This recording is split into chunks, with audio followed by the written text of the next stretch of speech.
Mum begged for GP appointment for 15 months before being told she had cancer.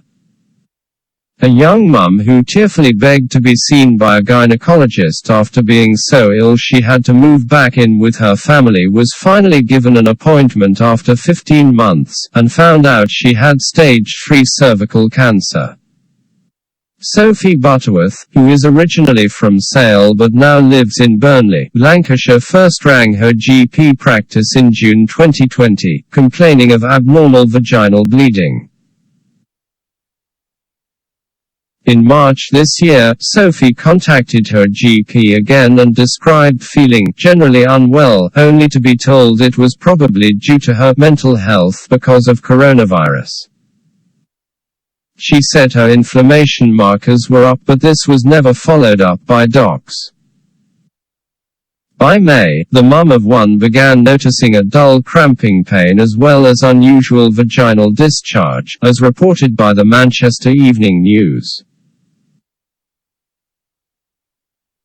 She contacted her GP again and claims he was given a course of antibiotics over the phone, despite asking to be seen for a physical examination. After the first course of antibiotics failed to alleviate her symptoms, Sophie was then put on another course. I knew something was really wrong.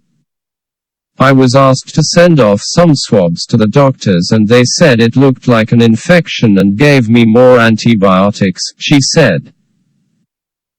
At this point I was crying down the phone begging to be physically examined, but I wasn't.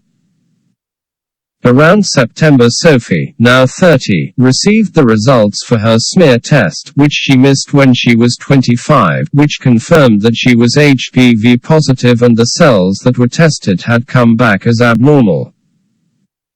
This is the only point things started to get investigated, not because of any of my symptoms, the mum said. I went for an appointment and I was told not to worry. Then the clinician looked at my cervix and it all went very serious. She told me she was very concerned that I could have cancer and referred me for an MRI that same afternoon.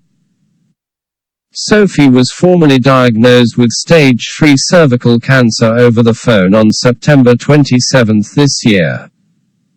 She has been informed that the cancer has since spread to her lymph nodes.